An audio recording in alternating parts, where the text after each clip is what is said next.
long before artillery, before siege engines, before fire itself was weaponized, there were the storm singers, a secret class of Spartans said to manipulate air itself, calling thunder from mountains and shattering phalanxes with voice alone.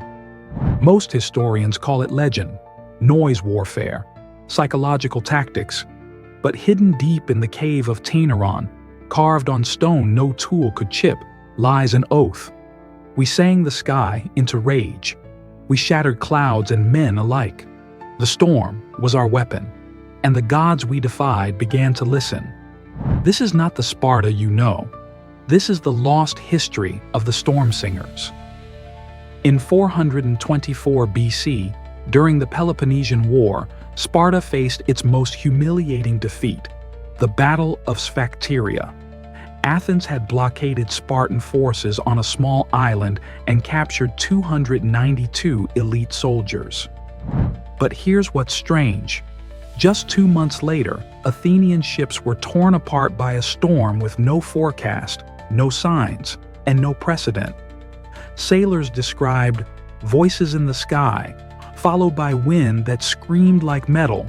Soon after, the Spartans reappeared, and they were changed.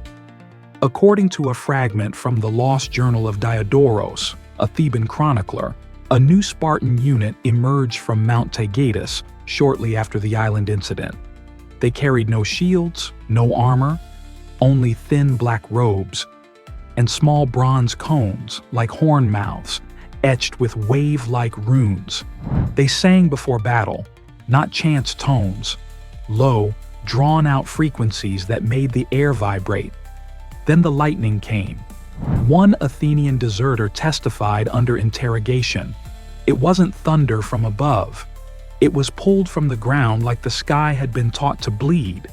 What could explain this?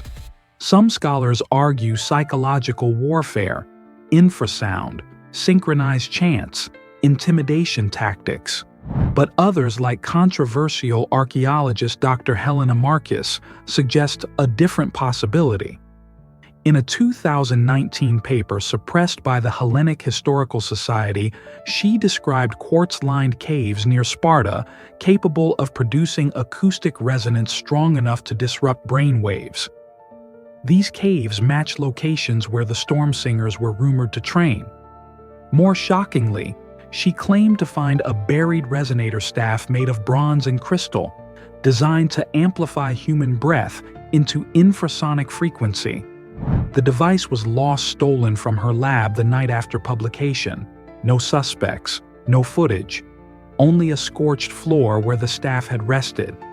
Mythology gives us more clues. Ancient Laconian tablets reference a forgotten god Tornion, he who breathes the sky. Not a god of war or love, but of sound. He was believed to live inside caves. His worshippers, if true, were said to learn the harmony that shatters stone. Most temples to Tornion were erased. Only one fresco remains. It shows a man standing beneath thunder, mouth open with clouds shaped like ears.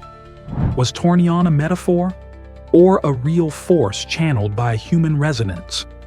In 420 BC, Athens allied with Thespiae to encircle a Spartan outpost. They arrived under clear skies. By dusk, the wind changed. By nightfall, it screamed. Athenian generals recorded this in dispatches. It was like being inside a bronze jar struck by gods. We couldn't think. Our archers vomited from the pressure. The next morning, the camp was ash. No enemy troops found. Only scorched sand, shattered helmets, and a single horn-shaped bronze tube still humming with low vibration. After the war, Sparta collapsed inward suddenly and without external force. One theory? The storm singers were too powerful, and the gods demanded silence. It's said the remaining singers were entombed in a cave so deep that sound itself could not escape. This cave remains unmarked. But in 1976, a NATO seismic survey in Laconia registered a rhythmic pulse, a low hum that repeats every 11 days.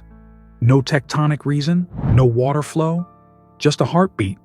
Of what? No one knows. What if sound is more than sensation?